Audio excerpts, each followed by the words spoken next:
Hello and welcome to Ep.3 of the Decyfr Handoff, the brand new podcast series that puts your NFL fandom center stage. We are the great podcast for new fans across the UK, Germany, and across mainland Europe. Each month you will hear from former players, current players, coaches, league executives, broadcast members as we look to put you center stage, which celebrating the growth of this game as America's game truly becomes a global game. And joining me this week is a man who punted in the NFL for many seasons, started out with the Rhein Fire in NFL Europe as well, and is now an NFL Alumni Board Member, Kyle Richardson. Kyle, how are you?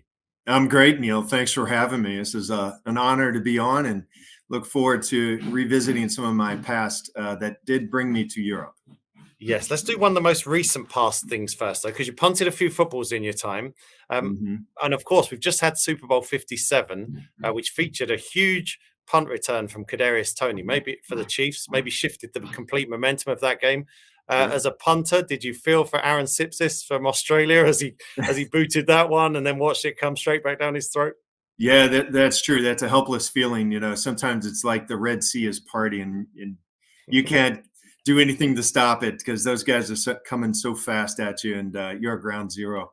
But you know those are the moments in the biggest game that you hope never happen, and you know, unfortunately, it did. But you know, the recovery of that for the team, they couldn't seem to. They did. I think you're right. They lost some momentum there, and that's a big turning point. But you know, you talk about the Australian rules type of player. They, you know, he and this whole transition. Darren Bennett kind of set the tables years ago. Who became a punter after coming from Australia, and actually, that was my day and time when Darren was on the scene and booming these high arching punts was quite something. 6'5", you know, tall individual, and he liked to play the old rugby or Australians type of tackling with a arm bar down, and he'd get flags for not tackling properly. He was a punter who wanted to get involved, that was for sure.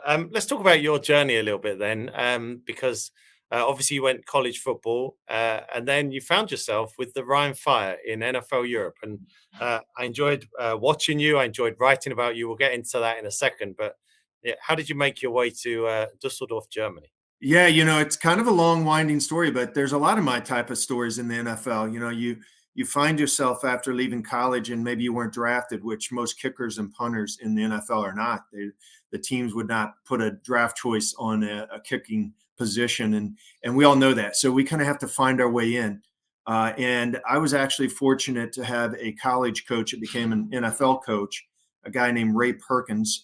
He actually went back to the NFL and was at the time was the quarterback coach for the New England Patriots with Bill Belichick. And actually, Coach Perkins is a legendary coach, coached at University of Alabama and played NFL himself. So I kept his contact information after I graduated. I took a chance and I called him at the New England Patriots. And I said, Coach, can you do me a favor? They got this league called the NFL Europe. Would you be able to help place me into that league? And as it turns out, that's exactly what happened. He was a big part of that, being able to place into that league. And that was my first start. I got drafted into the NFL Europe. And so that was 97 season you played in NFL Europe. That's correct. 1997. Rhein Fire in Dusseldorf. Yeah. So I started covering. My first full-time job was with a newspaper here in the UK called First Down Newspaper. I didn't get assigned to that game. I started in 97. I started traveling in 98, but I was actually on a family vacation about an hour and a half north of Barcelona. So I dragged the whole family. We went to that World Bowl. I was there as a fan. You did? I bought a ticket. Yeah, we lost that game. Thanks for that reminder. Yeah, I know. I'm sorry. You were going up against John Kittner, who was a pretty good quarterback for that league, and he went on to be a starter in the NFL. You played for, what, 7 NFL teams? He did. And I would associate you most with the Ravens, though. Is that when you look back at your career, would you think that? Yes, I had the most success with the Ravens. We won the Super Bowl in 2000, and that was really an awesome time for me in my position. And the kicking game was really relative to our team and being able to control field position. And the defensive structure of that team is amazing. I was looking at the stats the other day. Somebody had asked me to come on their show, and we literally had 980 some yards total defense allowed against us for the year. And that's an astounding, average of total offense. That's how dominant, typically, it's nowhere even close is the next second team to that stat. But defensively, to hold a group 17 weeks, hold the offense to just 980 yards total for a year is quite stunning. But that was a lot to do with our field position and offense struggles throughout that year. But we found ourselves and made our way all the way to the Super Bowl and dominated that game. Well, by that time, so I'm kind of interweaving some personal experience and memories into this. By 2000, I was working for NFL Europe. So I was writing for their website. But one of the jobs as part of the public relations department was I would write a weekly roundup of what the alumni did in the NFL. So yours was one of the first names I would go and look at. And I would watch your games. And so often with the punter, right? The punter's the last person the fans want to see because it means the drive's ended, the kicking That's ball right. away. I looked at you when I'd watched Ravens games that year when you went to the Super Bowl, almost like an offensive player. Yeah. Because you were dropping so many punts inside the 20. Field position, as you just alluded to, was huge. Did it feel like a different role to maybe somewhere else you played because of the fact that defense was so good? And your role then became, you were equally as important as a wide receiver or as a running back?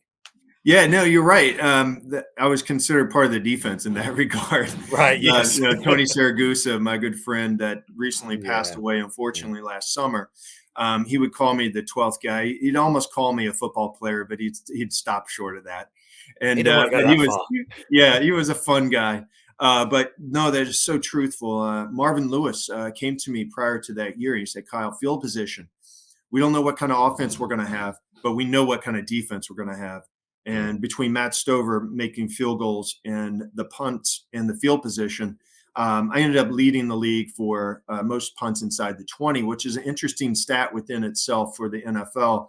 And it's gotten even much more refined. And it is about field position. Marvin came to me that he was our defensive coordinator who became a head coach, a longtime coach in the NFL.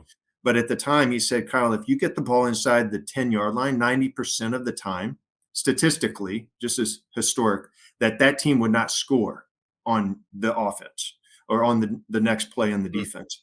So, that was really the way we controlled a lot of the field position, and a lot of teams couldn't get past the 50-yard line at that point. If I was able to get it all the way down inside the 20, inside the 10. So that became my focus, and that's what I would do. And people started realizing that I was the guy trying to get it out, the old coffin corner, which was a term that back in the day was used. And like Ray Guy, he developed something called the coffin corner. He was an old punter. But the inside the 20 stat really wasn't tracked then. And then when I got on the scene and we started doing this, that really became a field position. And it was just so relevant to our type of team. I love the fact that statistic said they wouldn't score 90% of the time. Didn't also factor in Ray Lewis. I mean, you're never scoring when you're going to go that far. 98, 99% of the time, let's say. Absolutely. Just going back to your days in NFL Europe, what were your memories of playing in front of the German fans? Because now I enjoyed the first regular season game. I was there covering the game for Sky Sports in Munich. What were your memories first? And then, how excited are you about how it's growing? It's, Germany club football. Apparently, when I showed up on the scene, it was a huge, underground of American football, like we would play it. And so those fans would take their days off and they would come watch practice. And, it was really a commitment. And we started to see this groundswell. And you're like, you know what, maybe NFL football could really happen here. And it's taken a lot of time. To develop through Europe, obviously. But Germany itself had amazing fan base. And our teams, everybody was jealous, when the teams, away teams come to Dusseldorf, 50 and 60,000 raucous fans. And they were having a good time because, I think you guys know how to have a good time in sports around here. But, it was really an exciting time just to feel the the energy of the crowd, and that it made me think as a American football player that this really will happen someday, and that there is a fan base and people understood. And it was still one of those moments, though, when the kickers went out, they were like, oh, they're cheering for us too. And so like, well, that's a little odd. But nowadays, it's I think the fan base was amazing. The 40 Americans essentially that we get dropped off into Germany or London or wherever the team was, whoever you're playing for. It was really an awesome time to just develop my skill, but also be a part of the NFL, the Europe life, and progress me as an individual. And living outside the U.S., which people, if inside the U.S., we all need to get outside the U.S. because there's a big world out there, and it's awesome to see how other people live. And so that I take back more of a personal experience of living in Germany and traveling to European locations, just as important of me as a person developing as my football game. So I think fondly about that opportunity for 6 months of my life. And they made such an impression, the German fans. They went from one regular season game last year to immediately to two coming up in 2023. I mean, the NFL doesn't mess about with its regular season games. That speaks volumes, doesn't it? Well, it does. They do things for reasons. The NFL, it was told to me that the NFL will think about things for 5 years and then maybe make a decision. And yeah, they're very cautious. I think that's the case. But whenever they do something that quick, you're like, okay, there's something here that they're recognizing. And it's about the money. NFL, we're going to create more fans. We want to generate more revenues. We want to grow the brand. And when they see an opportunity like that, they just jump on it. I don't know if you'll know this or not, but there is a league that's been going in across Europe for 2 years now. It's called the European League of Football. It's kind of semi-pro. There's kind of and the Rhein Fire still exist. Is that right? Bought some of those. They were given some of those old names. It was my favorite uniform, Neil. I love that uniform. It had a big Rhein Fire logo, and it had. Here's the NFL connection. Yeah, because former 49ers head coach Jim Tom Sula, who absolutely loved NFL Europe, he coached in NFL Europe for years, is the head coach of the Rhein Fire once again. Is it really? Oh, man. Yeah, there you go. Where did they play? Do they play at the same stadium? I don't think they play at the same. I don't know. The stadium, I need to find out. Yeah, I need to find out. We had some great nights at that stadium. Yeah. So what was it like playing in a Super Bowl then? You talked a little bit about that season, that game. The eyes of the world are on you. What was it like? Well, back then we had 2 weeks to go to Tampa. So we played in Tampa, Florida. That was our game. That was the Super Bowl location. So 2 weeks ahead of time, we were in the city practicing leading up to it. And, from the experience of being a part of a team that makes it to that level, the final two NFL teams, you realize how special it is. Obviously, all the media day and the experience, everything descends on two teams. And then there becomes the personalities of the team, the Shannon Sharpes and the Ray Lewises and Tony Siragusas and, the guys that are a part, the storyline, they start building the narratives towards. And for 2 weeks, you start hearing the narrative and the excitement and, builds up. But every day that we went back to our hotel room, we'd have a special gift from the Ravens ownership. And it just kept telling you, like, this is special, And so by the end of our 2 weeks, we had a pile of stuff that was, from clothes to the game. it was like Christmas every day. But the excitement building up was also just super, super stressful because, it just was like one of those games you didn't want to screw up, right? And you almost go into that game thinking, I could only make bad plays happen if I and so it becomes this double negative that you never want to be in your own headspace. But that was almost like it put such a stress level to me that I was so highly tuned up, and I everything was when the actual game got underway that I just felt like I was in the Michael Jordan moment where I had played this in my head so many times, like the whole game. And it turned out to be the best statistical game of my career. 10 punts, I had amazing inside the 20s, as we had talked about. We held the field position. And I didn't know that I was going to have that many punts. The other guy, Brad Maynard, he actually had 11 punts. So combined, we had the most wasn't it? punts. It was So a record. Yeah, it was a record. Probably still stands today, but that was the magnitude that it was. It came down to a lot of field position yet again, and we had some great returns, with in our own return game, and that helped turn the game as well. So, but the game itself was just up to the point of kickoff was just the magnitude of the excitement, the stress level, and the thoughts just flow through your head so quickly. And then once it goes off, and when you get out there on the field and you get one play in, you realize, all right, we're back to football.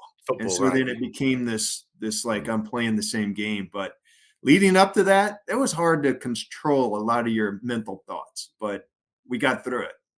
That was a game where Ray Lewis took center stage, of course, was the MVP of the Super Bowl. I was fortunate to work with Ray quite a bit in the summer of 2012. He came over to London. We did a few tours and a few stage shows and a few events together. So I've stayed kind of in contact with Ray and done a lot of interviews with him. He's so inspirational. Whenever I interview him, whenever you listen to him talk to fans, I've seen him address young fans in the audience and telling them how they've got to work. And the 2012 summer, he would have been 34, something like that. Then it was his last season in the NFL. We used to build interviews and schedules in his PR around the workouts. He'd have to work out 4 times in that day. He was cycling a lot then, so we had to build everything around Ray working out like a machine at that age, and that ends with him under the confetti. With winning on defense. What was it like being in that locker room with him? Because just hearing him, once he told me, he said, I would tell other players as they walked into the Baltimore Ravens locker room, pull your pants up, look presentable. He was like everything. He was on everything.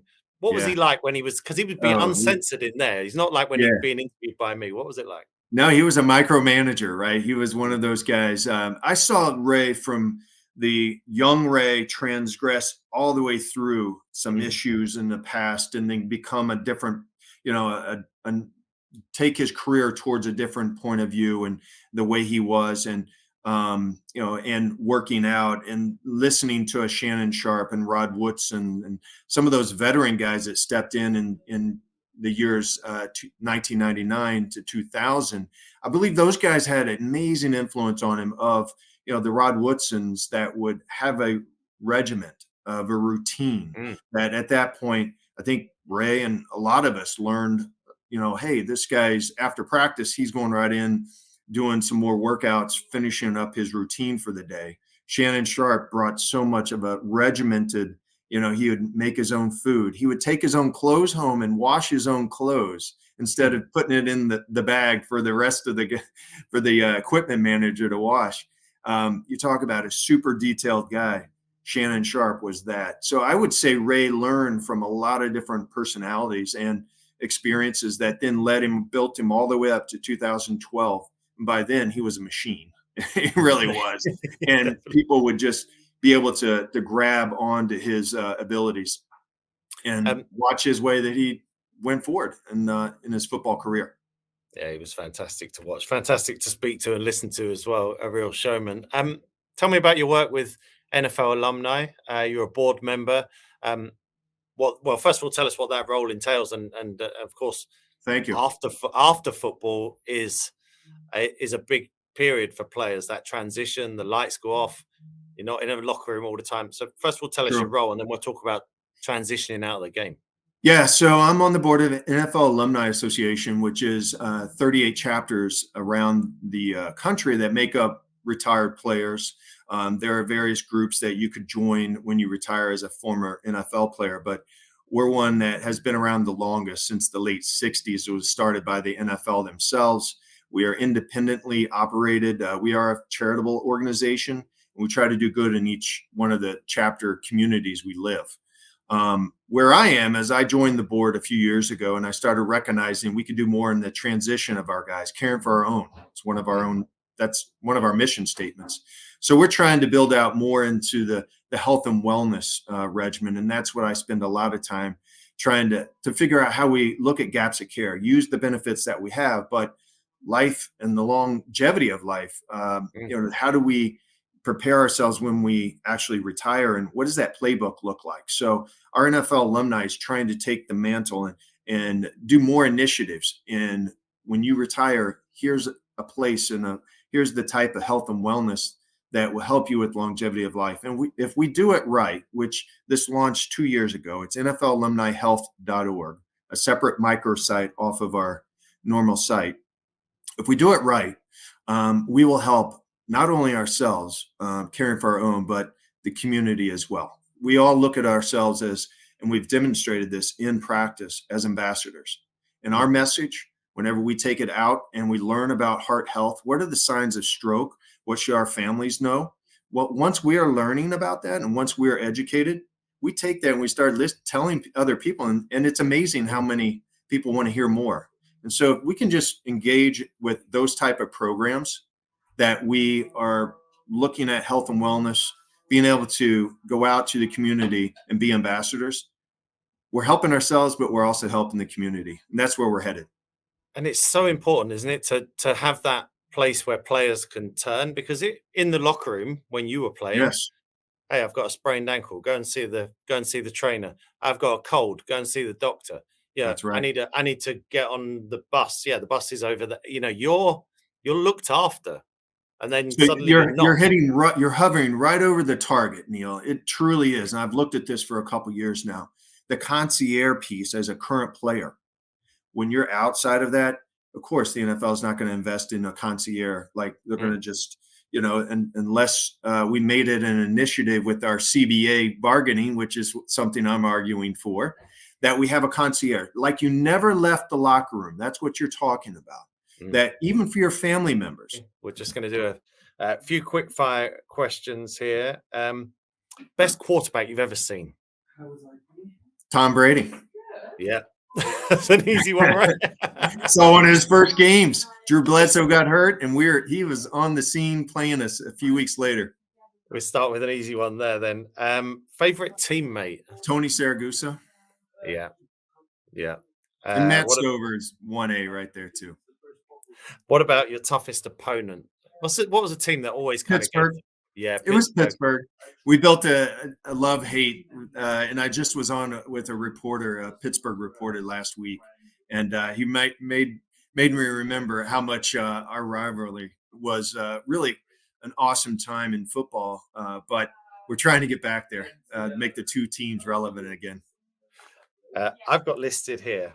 I know the answer to this. I might ask this and answer this. Best defensive player you've ever seen?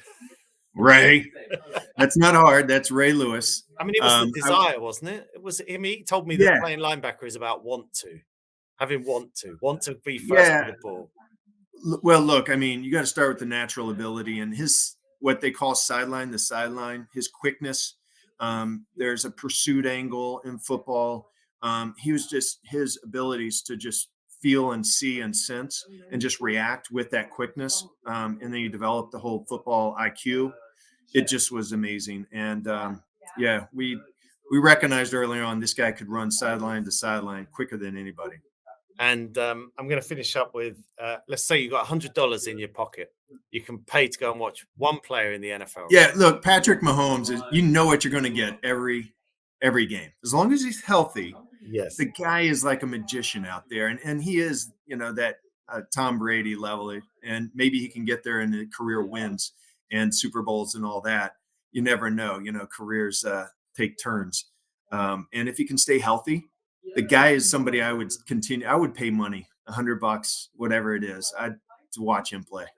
All right. Kyle, thank you very much for joining us on the Decyfr Handoff. Wish you all the best with the NFL alumni work, and thank you for the trip down memory lane. I enjoyed that. Yeah, right back at you, Neil. Thank you. Let's do this again. All right. Well, thank you, everyone, for joining us for this episode of the Decyfr Handoff podcast. Be sure to keep across Decyfr Sport on Twitter, Instagram. I have to check the socials. There's a lot of social channels now. Instagram, Facebook, YouTube, and TikTok for daily NFL content. My thanks to Kyle Richardson. We'll see you next month. Bye for now.